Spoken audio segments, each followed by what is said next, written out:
모든 것이 더 빨라졌습니다. 그리고 지금 상황을 보았을 때 그 속도는 앞으로 더욱 증가할 것입니다. 사실 새로운 기술 혁신 덕분에 모든 것이 더욱 빨라질 것이라는 것을 쉽게 이해할 수 있습니다.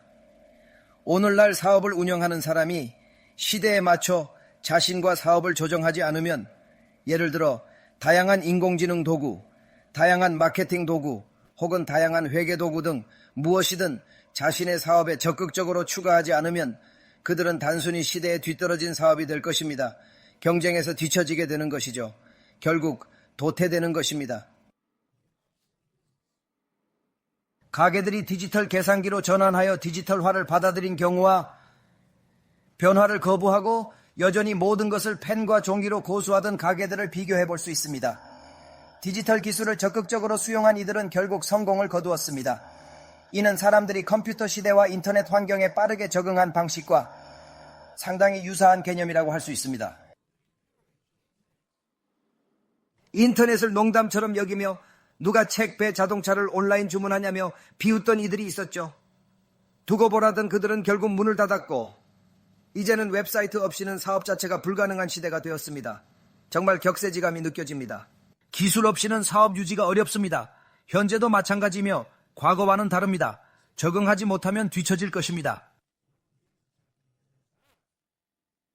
현금 등록기나 다른 몇 가지 발전 같은 그런 단순한 것이 아닙니다. 이런 것들은 많은 말로 표현하자면 각각의 사업이 훨씬 더 잘 기능하게 만들거나 경쟁자들이 이미 사용하고 있기 때문에 관객들에게 보이지 않도록 돕는 도구입니다. 그런 방향으로 훨씬 더 빠르게 움직이고 있습니다. 주요 기업들이 내부적으로 변화를 겪고 있습니다. 특히 AI와 같은 보험 회사들은 새로운 인공지능을 적극적으로 도입하여 보험 상품을 더욱 수익성 있게 만들기 위해 실로 엄청난 규모인 수조 달러에 달하는 회사 전체 시스템을 재구성했습니다. 이는 새로운 정책 신청서나 혹은 어떤 유형의 보험금 지급액을 결정하는 것에 관한 것이든 그 모든 과정에 적용됩니다. 보험 산업은 일반적으로 가장 느리게 움직이는 산업으로 유명하지만 보시다시피 상황이 변화하고 있습니다.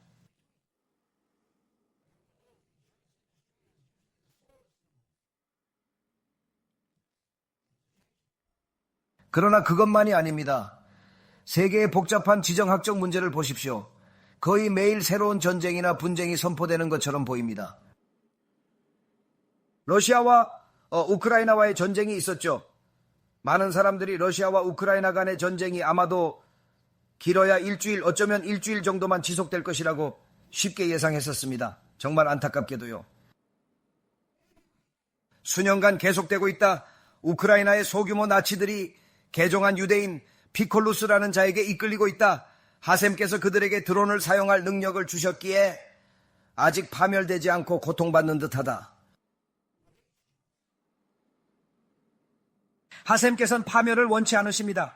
드론이라는 새로운 가능성을 주셨기 때문입니다. 일반인들이 만든 드론으로 강대국에 맞서 생존하고 있습니다.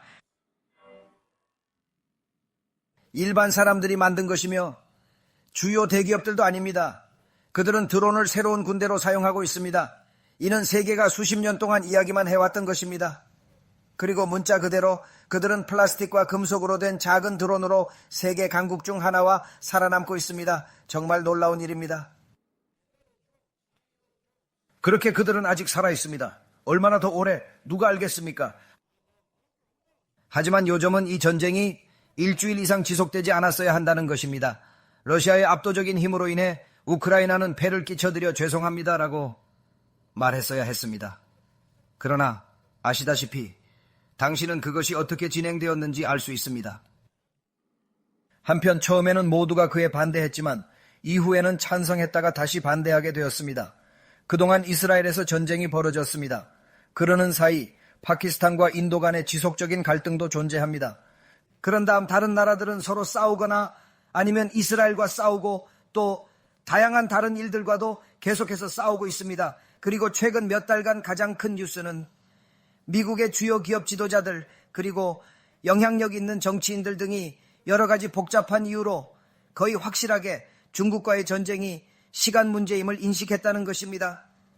마지막 24시간에서 48시간 동안 그들이 다시 친해진 것처럼 보이지만 그들의 근본적인 의견이 갑자기 바뀌었다고 섣불리 생각해서는 절대로 안 됩니다.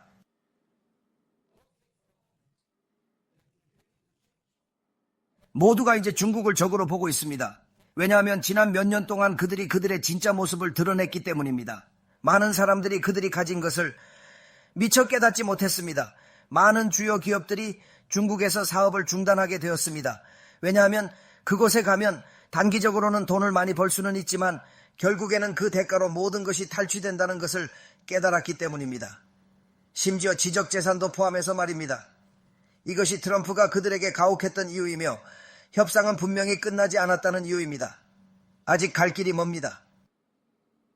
많은 이들이 미국은 5-10년 안에 중국과 전쟁할 수 있다, 세계대전이다 라고 한다. 이라는 매일 이스라엘과 미국 파괴를 외치며 오늘이 세상 파괴의 날이라 선언한다. 미드라시에도 나온다.